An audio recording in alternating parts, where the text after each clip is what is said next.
नमस्कार मंडळी. तर पुन्हा एकदा आपल्या नवीन एका व्हिडिओमध्ये तुम्हा सर्वांचं खूप खूप स्वागत आहे. तर आज आपण मेथीची भाजी बनवणार आहोत. तुम्हाला सुद्धा ती मेथीची भाजी खाऊन जर कंटाळा आला असेल तर एकदा या पद्धतीने मेथीची भाजी नक्कीच ट्राय करा, तुम्हाला नक्कीच आवडेल. आणि जे मेथीची भाजी खात नाहीत ना, तर ते सुद्धा या पद्धतीने जर तुम्ही बनवली ना तर नक्कीच आवडीने खातील. तर मंडळी, ही रेसिपी शेवटपर्यंत नक्की पहा. व्हिडिओ जर आवडला तर व्हिडिओला एक लाईक नक्की करा. आणि जर तुम्ही चॅनलवरती नवीन असाल आणि अजूनही चॅनलला जर सबस्क्राईब केले नसेल तर पटकन सबस्क्राईब करून घ्या. तर चला मंडळी, व्हिडिओला आपण लगेच सुरुवात करूया.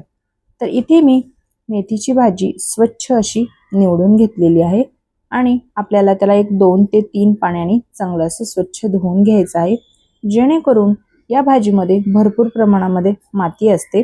तर ती चांगली धुतली की सर्व माती निघून जाते. स्वच्छ धुतल्यानंतर आपल्याला याला बारीक असं कट करून घ्यायचं आहे. तर हे पहा, अशा पद्धतीने मी इथे भाजी कट करून घेतलेली आहे. आता त्यानंतर इथे मी कढई गरम करायला ठेवलेली आहे आणि कढईमध्ये मी अर्धी वाटी शेंगदाणे घातलेले आहेत. तर शेंगदाणे आपल्याला चांगले असे भाजून घ्यायचे आहेत. कमी गॅसवरती हे शेंगदाणे आपल्याला छान असे भाजून घ्यायचे आहेत. अगदी 2 ते 3 मिनिटांमध्ये हे शेंगदाणे भाजून निघतात. तर हे पहा, एवढे आपल्याला शेंगदाणे भाजून घ्यायचे आहेत. आणि त्यानंतर यामध्ये मी हिरवी मिरची घातलेली आहे. एक 4 ते 5 हिरव्या मिरच्या इथे घातलेल्या आहेत आणि थोडा लसूण घातलेला आहे. तर तिखटाचं प्रमाण हे तुम्ही तुमच्या आवडीनुसार नक्कीच कमी जास्त करू शकतात. जर लहान मुलांसाठी बनवत असाल तर कमी घातलं तरी सुद्धा चालेल आणि मोठ्यांसाठी बनवत असाल तर जास्त घातलं तरी सुद्धा चालेल. तर आता हे पहा, आपल्याला हे एवढेच असे शेंगदाणे भाजून घ्यायचे आहेत, जास्त पण लाल करू नका. आता हे पूर्णपणे थंड करून घ्यायचे आहेत आणि मिक्सरला बारीक अशी आपल्याला याची पेस्ट बनवून घ्यायची आहे. त्यानंतर इथे मी कढई गरम करायला ठेवली आहे. त्यामध्ये तेल घातलेलं आहे. तेल छान असं गरम झालं की जिरे घालायचे आहेत. जिरे असे छान फुलले की त्यामध्ये थोडीशी आपल्याला हळद घालायची आहे आणि एक टोमॅटो देखील घातलेला आहे. तर टोमॅटो हे बारीक असं कट करून घ्यायचं आहे. त्यानंतर आपल्याला यामध्ये टोमॅटो सुद्धा ॲड करायचा आहे. आता मी टोमॅटो घातलेला आहे. टोमॅटो घातल्यानंतर याला एक 2 ते 3 मिनिटासाठी छान असं आपल्याला परतून घ्यायचं आहे. कमी गॅसवरती हे टोमॅटो आपल्याला चांगलं असं परतून घ्यायचं आहे. आता टोमॅटो आपलं छान असं परतलं गेलेलं आहे. आता यामध्ये आपण भाजी ॲड करणार आहोत. तर इथे मी कट केलेली भाजी सर्व ॲड केलेली आहे. आता भाजी आपल्याला चांगली अशी तेलामध्ये परतून घ्यायची आहे. तर मेथीच्या भाजीला म्हणजे परतवण्यासाठी जास्त असा वेळ लागत नाही. पालेभाज्या ह्या नॉर्मल भाज्यांपेक्षा लवकर शिजल्या जातात, त्या परतल्या जातात, जास्त असा त्याला वेळ लागत नाही. तर हे पहा, आपली भाजी परतली गेलेली आहे. तर आता हे शेंगदाण्याचं जे आपण आता वाटण वाटून घेतलं होतं ते यामध्ये आपल्याला आता ॲड करायचं आहे. तर सर्व मिश्रण मी यामध्ये ॲड केलेलं आहे.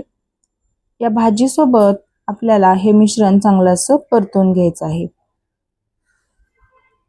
2 ते 3 मिनिटं याला चांगलं असं परतून घ्यायचं आहे आणि त्यानंतर यामध्ये थोडंसं पाणी घालायचं आहे. तर पाणी घालताना शक्यतो गरम पाणीच घाला, यामुळे भाजीला चव चांगली येते. थंड पाणी जर घातलं तर भाजीची टेस्ट बिघडते, त्यामुळे शक्यतो गरम किंवा कोमट पाणीच घाला. आता याला चांगलं असं मिक्स करून घ्यायचं आहे. चवीनुसार मीठ घालायचं आहे. मीठ घातल्यानंतर याला चांगलं असं मिक्स करून घ्यायचं आहे. चांगलं याला मिक्स करून घेतलेलं आहे. छान याला एक उकळी काढून घ्यायची आहे. आता गॅसची फ्लेम आपल्याला लो करायची आहे आणि एक 5 मिनिटासाठी आपल्याला भाजीला शिजून द्यायचं आहे. तर मंडळी, 5 मिनिटं झालेली आहेत. तुम्ही पाहू शकता किती छान अशी उकळी सुद्धा आलेली आहे. तर मंडळी, तुम्हाला एक निवेदन आहे की तुम्ही आपला हा व्हिडिओ कोणत्या गावातून किंवा मग कोणत्या शहरातून पाहताय हे मला कमेंटमध्ये नक्कीच कळवा, जेणेकरून मला सुद्धा तुमचे धन्यवाद करता येतील. तर मंडळी, ही भाजी तुम्ही भाकरीसोबत, चपातीसोबत, पोळीसोबत किंवा भातासोबत कशासोबतही खाऊ शकतात. अप्रतिम अशी लागते. तर मंडळी, तुम्ही सुद्धा ही रेसिपी एकदा नक्की ट्राय करा. तर मंडळी, चला पुन्हा भेटूया अशाच एका तुमच्याच आवडत्या नवीन आणि युनिक अशा रेसिपीसोबत. तोपर्यंत धन्यवाद.